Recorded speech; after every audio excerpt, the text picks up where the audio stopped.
Hello बच्चों, हमें यहाँ पे एक क्वेश्चन दिया गया है। चलो इस क्वेश्चन को हम एक बार पढ़ लेते हैं। So the question says A spherical insulator of radius capital R is charge uniformly with A charge capital Q through out its volume. तो स्फेरिकल इंसुलेटर रेडियस R जिसका है उसको यूनिफॉर्मली चार्ज किया गया Q चार्ज से, और ये Q charge पूरे वॉल्यूम में यूनिफॉर्मली डिस्ट्रीब्यूट है, और उसके जो सेंटर में Q/16 का एक पॉइंट चार्ज प्रेजेंट है। तो इनमें से कौन सा ग्राफ इसका जो वेरिएशन है इलेक्ट्रिक फील्ड का R के साथ, R यानी कि सेंटर से जो डिस्टेंस है उस R के साथ, वो हमें फाइंड आउट करना है। इन चार फिगर में से कौन सा ग्राफ हमारे इस सिचुएशन के लिए सही बैठ रहा है। तो हमारा क्वेश्चन में जैसे गिवन है उसके हिसाब से हम पहले एक ये स्फीयर बना लेते हैं। तो इस स्फीयर का जो रेडियस है वो हमारा कैपिटल R है, और इसके through out Q charge uniformly distributed है। तो इसका जो चार्ज है वो Q है। तो इसका जो वॉल्यूम चार्ज डेंसिटी रो होगा वो Q divided by 4/3 pi R cube होगा। तो अभी अगर हम कोई पॉइंट स्मॉल r ले लें सेंटर से स्मॉल r डिस्टेंस पे, तो वहाँ पे जो चार्ज प्रेजेंट होगा स्मॉल q, वो कितना होगा? इस वॉल्यूम चार्ज की वजह से स्मॉल q होगा, ये जो स्मॉल स्फीयर है उसका वॉल्यूम इंटू इसका वॉल्यूम चार्ज डेंसिटी, यानी कि rho into 4/3 pi small r cube. तो इसके वजह से वॉल्यूम चार्ज की वजह से जो इलेक्ट्रिक फील्ड होगा E1 ले लेते हैं इसको वॉल्यूम चार्ज की वजह से, ड्यू टू वॉल्यूम चार्ज। तो E1 कितना होगा? ये हो जाएगा 1/4 pi epsilon nought Q divided by small r square. लेकिन यहाँ पे Q हमें पता है कितना है, 1/4 pi epsilon not into Q के लिए हम लिख लेते हैं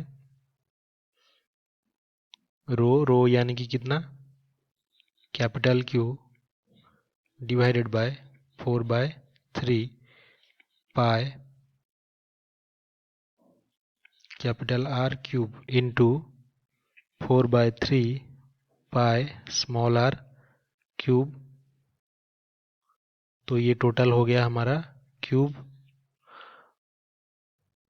तो Q divided by R square, so this divided by small r square. तो यहाँ पे जो टर्म्स कैंसिल हो रहे हैं 4/3 पाई, तो 4/3 पाई से कैंसिल हो गया, और ये जो R स्क्वायर है ये R क्यूब से कैंसिल हो गया, तो R बचा। तो जो E1 है अभी इसको हम लिख सकते हैं 1/4 pi epsilon nought capital R cube, और ये Q इंटू स्मॉल r। तो ये हो गया हमारा U1 due to volume charge distribution. लेकिन हमें क्वेश्चन में ये भी गिवन है कि जो सेंटर है वहाँ पे क्या है, एक पॉइंट चार्ज प्रेजेंट है, और वो पॉइंट चार्ज कितना है, कैपिटल Q डिवाइडेड बाय 16। तो जो इलेक्ट्रिक फील्ड होगा E2 इस पॉइंट चार्ज की वजह से, तो E2 हमारा due two point charge centre पे, तो कितना होगा? ये पॉइंट चार्ज के लिए इलेक्ट्रिक फील्ड हमें पता है 1/4 pi epsilon nought point charge Q divided by 16 into R square. तो अभी हमने जो एनालिसिस किया उससे हमें इलेक्ट्रिक फील्ड E1 कितना मिला, वॉल्यूम चार्ज के लिए Q R divided bye 4 pi epsilon 0 R cube, और E2 कितना मिला, Q/4 pi epsilon not into 16 R square. तो टोटल जो E होगा will be equals to E1 plus E2, तो ये हो जाएगा Q small r divided bye 4 pi epsilon not R cube plus Q divided by 64 pi epsilon not R square. तो हमारा जो इलेक्ट्रिक फील्ड होगा उस स्फीयरिकल चार्ज डिस्ट्रीब्यूशन के लिए उसका ये इक्वेशन होगा, ऐसे वो वेरी करेगा।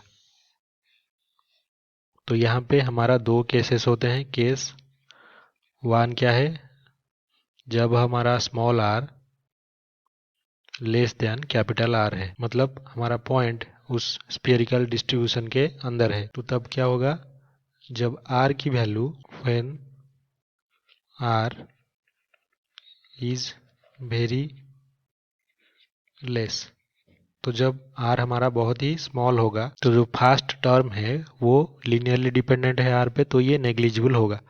तो फर्स्ट टर्म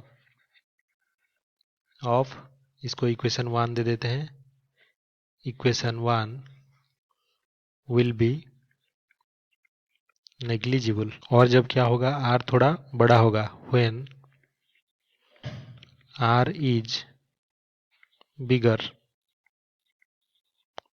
तो तब क्या होगा, ये जो सेकेंड टर्म है 1/r² से वेरी करता है, तो आर जितना बड़ा होगा इसका सिग्निफिकेंस सेकेंड टर्म का उतना कम होता जाएगा। तो when R is bigger, second term of equation 1 will be negligible. तो यहाँ पे इनिशियली जो आर है वो, जो इलेक्ट्रिक फील्ड है हमारा, वो 1/r² के रेट में वेरी करेगा, फिर उसके बाद लीनियरली इंक्रीज करेगा। और अगर हम डी ई टोटल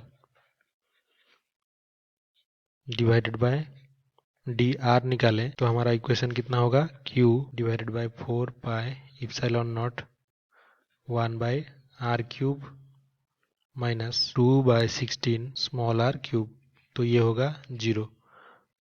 तो इससे जो हमारा स्मॉल आर है वो कैपिटल R/2 होगा, तो यहाँ पे हमारा मिनिमा होगा। तो पहले ग्राफ में क्या करेगा, हमारा जो इलेक्ट्रिक फील्ड है वो ऐसे डिक्रीज करेगा 1/r² के रेट में, और ये मिनिमा पॉइंट जहाँ पे R/2 है वहाँ से ये क्या करेगा, लीनियरली इंक्रीज कर रहा है, तो ये ऐसे इंक्रीज करने लगेगा। लेकिन इसके बाद हमारा केस 2 अगर कंसिडर करें, जब R हमारा ग्रेटर देन R है, मतलब जो पॉइंट है हमारा, जो पॉइंट है ये स्फीयरिकल चार्ज डिस्ट्रीब्यूशन के बाहर है, ये P पॉइंट उसके बाहर है, तो ये जितना भी चार्ज है टोटल वो पॉइंट चार्ज की तरह बिहेव करेगा।